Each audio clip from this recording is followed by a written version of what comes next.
Have you assessed a client and it looks like everything is relatively normal, yet the client is still in pain? Have you considered checking for restrictions in the organs? In today's podcast, I talk with physical therapist Lori Baydush about her treatment of a client who is experiencing deep pelvic pain.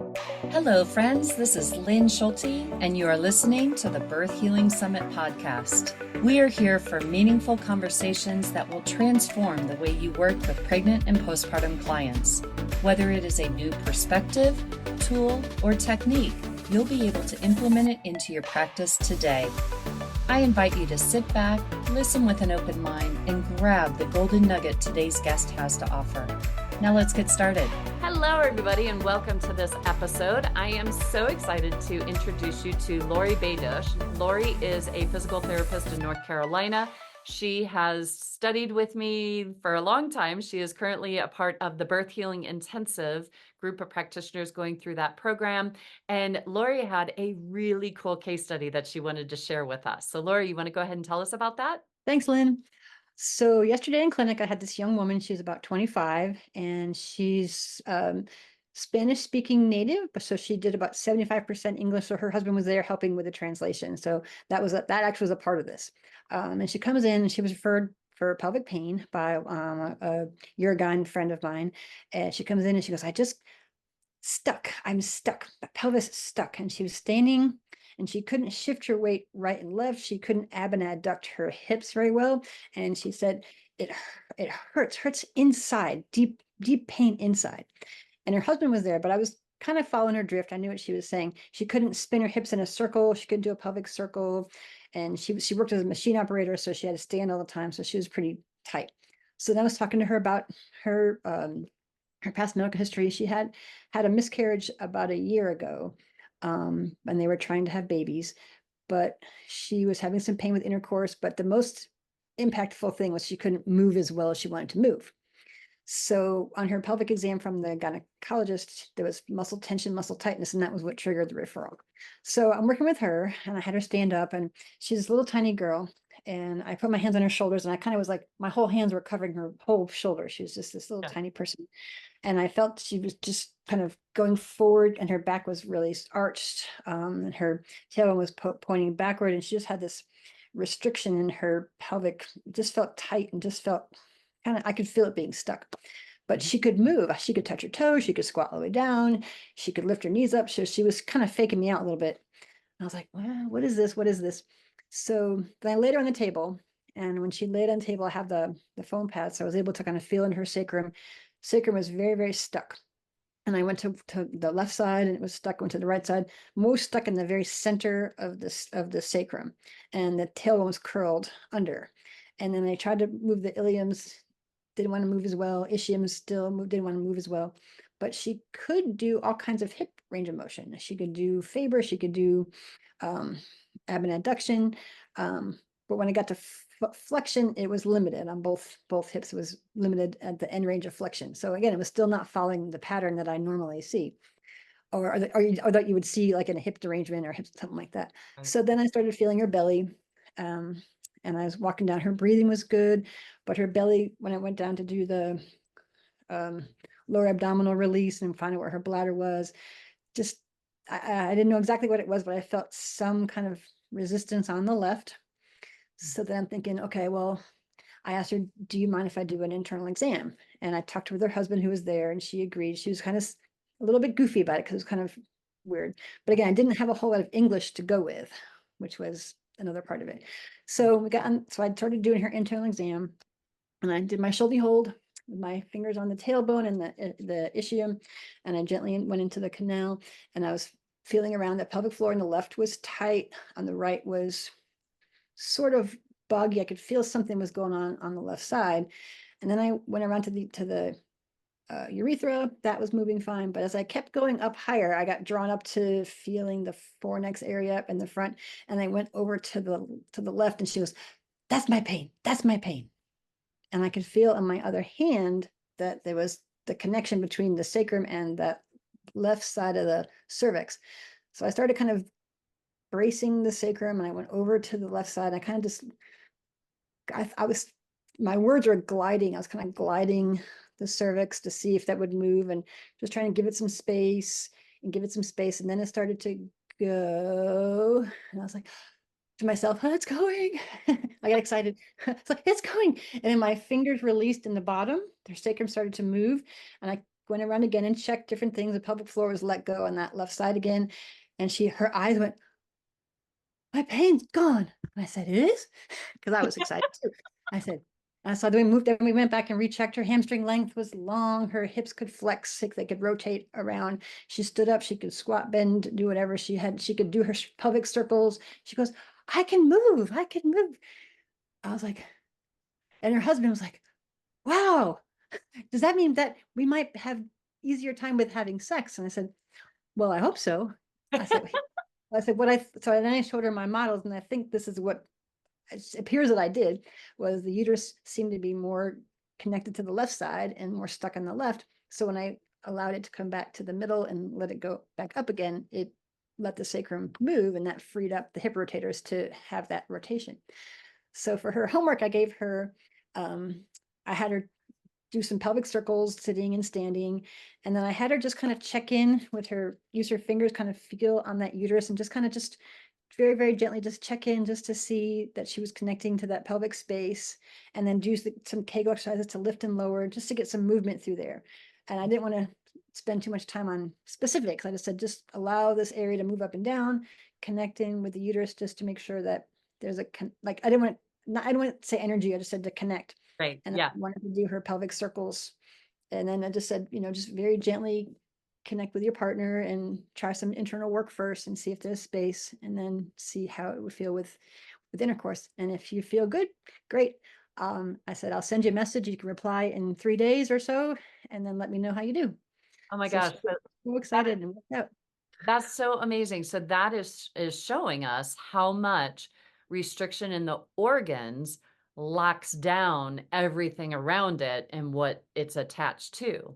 So to me, that releasing that one thing, wow, good job finding the driver of that restriction in her pelvis. And isn't it amazing when you do find that, like, that's all you had to do. You didn't have to treat the bones or the muscles or anything else after that. Right. So, And I was getting a little, it was kind of, every other test was kind of negative. It didn't make sense. And I'm like, don't get stuck, just keep going. Don't get stuck, just keep going. Don't get stuck, just keep going. And that kind of led me on, because I used to get really frustrated, like, it should be this, it should be this. yes. But I stopped saying should. I just say, well, it's not. So what else could it be? So that's what kept going, kept going. And I was really lucky I found that, because I was like, oh, okay, that's the end of my list. But but I yeah, don't know where I'm gonna go after that. Yeah.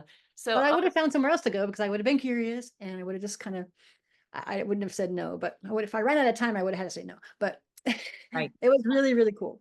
And you know what, my homework whenever I've done any cervical releases, like releasing the mobility of the cervix or any of the endopelvic fascia, the pubocervical fascia, any of that, is intercourse. Like, go have sex, go have lots of sex. And, and so, because that's the greatest thing to help keep that Mhm, area mobilized. So, and whenever someone like that deep thrusting pain with intercourse, that is a cervical immobility issue.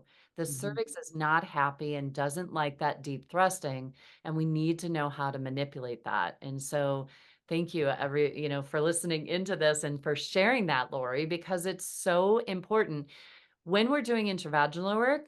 It's not just about the muscles. And I know no, that as a pelvic health PT, that's all we've been trained in, is to mhm, only address the muscles. And what my holistic treatment of the postpartum body course teaches you is how to address the bones, how to address the fascia internally, the organs internally, the mobility of those important structures, that when you do that, like Lori just experienced here, you release that, it releases everything else. mhm. Yeah, Isn't it it was wild. amazing? It's wild, isn't it? How much it changes the tone and the tension in the pelvic floor muscles. Mhm. Yeah, it So, was amazing. Yeah, so wow. they're all excited that they can maybe try to have a baby now. Oh, That's amazing. That's so amazing. Awesome job. Awesome job. Yay. Well, thank you so much for sharing that, Lori. And I so appreciate you being on the podcast and sharing this with us so that everybody else can hear that. I just want everyone to know it's not always the muscles, it's not always just the bones, that it's a whole entire system that we need to be addressing.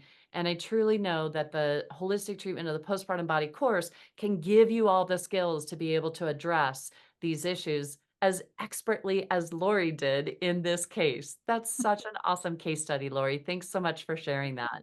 You're welcome. Thank you. My pleasure. Oh my goodness, it's such a joy to hear about my students' results when they start applying what they learn. And it just makes it so much easier, don't you think? And it's fun. Oh my gosh, it's so much fun. Because when I finally felt that restriction, I was like, oh, it's working, it's working. And I was kind of internally saying that. I know what I'm doing, but it's it's working. But it's Right? almost like this, it's almost like so when you find the one spot, it just clicks. And I just said, just like you said, but it just does. And you just feel that space just opening. You can see the person's body change. Her whole body, she just went like she was that Ah, sigh of relief. yeah. And again, not being able to completely speak English as well. She had a hard time expressing what's going on. So that was even more exciting that I could kind of speak a different language with her. Right. And that's listening to the body too, and sensing into the body of what the body wants, what the body needs, instead Mhm. of, you know, I would imagine in your prior self, prior to learning all these techniques and stuff, how would you address that patient? Well, I would have kept working on, pelvic floor release and pelvic floor release and pelvic floor activation. And I probably would have worked on this lumbar spine more. And I probably would have done, hamstring stretching or hip rotation stretching or hip flexor stretching. I haven't stretched a hamstring in years. I have not Right? stretched a hamstring in years because as soon as you move the ischiums, the hamstrings just move. And as soon as you release the coccygeus, the hamstrings just move. So I have not stretched a hamstring in I don't know how long. Isn't that incredible? I haven't either. I've never done it, Lori. No, And that's I tested to show them. So I have them on the table, like, let's do a hamstring lift and okay, 70 degrees, okay, 80 degrees. Okay, that feels tight. And I see shaking in their legs. And then as soon as you release pelvically, then it just goes whoop, and they just get so excited about that. And then Faber's release, and it's just wild. favors. Just let's explain that because you mentioned that earlier. Oh, That's where, yeah, flexion, abduction, external rotation. It's like a putting your foot to put your shoe on, so your foot is yes, up on your knee. the figure four Figure stretch, four, yeah, right? figure Yeah. four stretch. So putting Mhm, your ankle on your opposite bent knee mhm, helps stretch out those external rotators, piriformis, the stretch, mhm, that kind of thing. So that's Faber's test for those of you. Lori mentioned it earlier. I was going to ask you to explain that, but we're doing it now. So yeah, so much fun, Lori. mhm. You know what I love the most about this is just geeking out about how fun it is. It's true. It's true.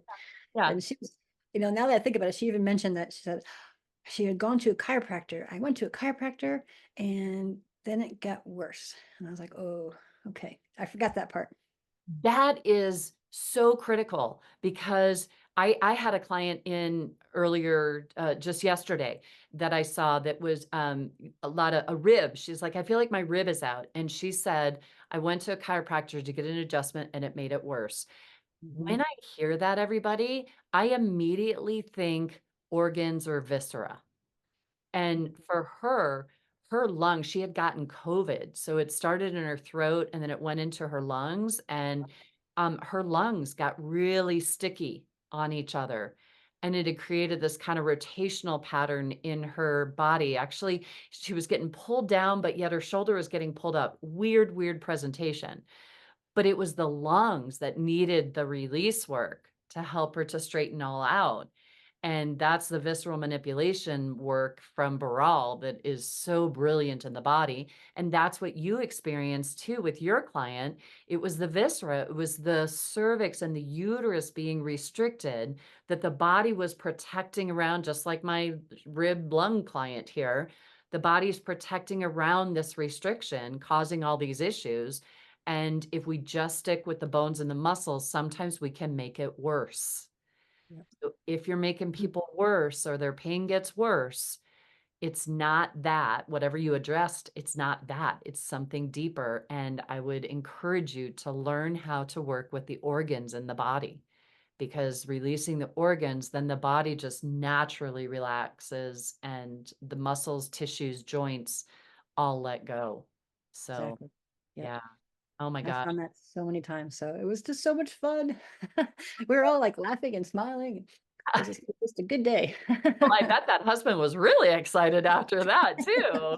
Being able to have intercourse and sex with his wife. Oh, and I can almost guarantee, sorry guys, we don't know the outcome of this yet, but we can assume from the reaction in the body that that is going to be much more pleasant for your client. So beautiful job, Lori. Oh my goodness. Yeah, That's thank you. incredible. I so appreciate you sharing this all with us. So thank you everybody for joining us on this podcast, and we will see you all in the next one. Here is to smoother births and faster recoveries and more magic in your practice. Thanks, Lori. Take care, Thank everybody. you. Bye-bye. Today's podcast was brought to you by the Institute for Birth Healing. To discover more, visit instituteforbirthhealing.com. To claim $50 off of any online course, use coupon code PODCAST50 at checkout. Till next time, I'm Lynn Schulte, founder of the Institute for Birth Healing.